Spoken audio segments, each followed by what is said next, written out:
I got lost in the mountains for 3 days. No one came to rescue me. I had to find my own way out. It was the summer of 2018, and I had just graduated university. I was looking for adventure, so when my friends and I found an old abandoned cabin in the Beartooth Wilderness, I jumped at the opportunity to explore it. The cabin was nestled between towering pine trees and a sparkling lake. It looked like something out of a movie, but I had a bad feeling about it. There was something eerie about the place that made the hairs on the back of my neck stand up. As soon as we stepped inside, my friends started to explore, but I couldn't shake that feeling. I wanted to get out of there, but then I heard a noise in the attic above us, and it sounded like footsteps. My friends and I looked at each other, unsure of what to do next.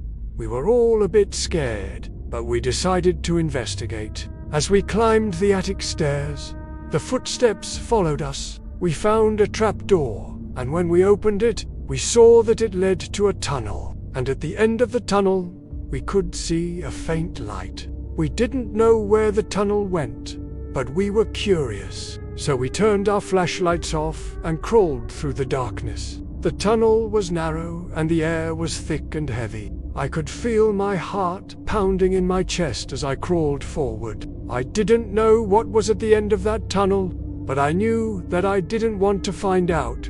But then the light at the end of the tunnel grew brighter and brighter until it was blinding, and when I finally crawled out, I was met with the most beautiful sight. It was like stepping into a fairy tale. The tunnel had led us to a secret garden hidden away from the rest of the world. There were flowers and plants everywhere, and in the center of it all was a beautiful waterfall. We had found a hidden paradise, and I knew that I wanted to stay there forever.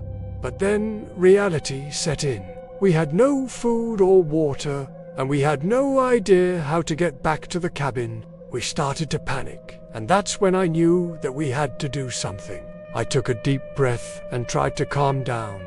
I knew that panicking wouldn't help. We needed a plan.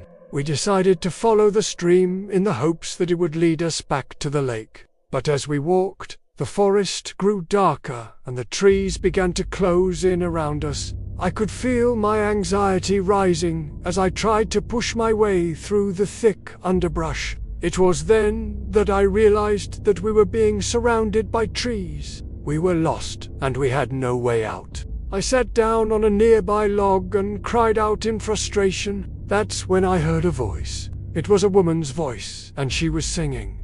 I looked around, but I couldn't see anyone. Then I heard the voice again. It was getting closer, and when I turned around, I saw a woman standing in front of me. She had long flowing hair and she was wearing a white dress. She looked like an angel. She reached out her hand and helped me to my feet. Then she led me through the trees. I followed her for what felt like hours, but it was probably only minutes. And then we emerged from the forest into a clearing.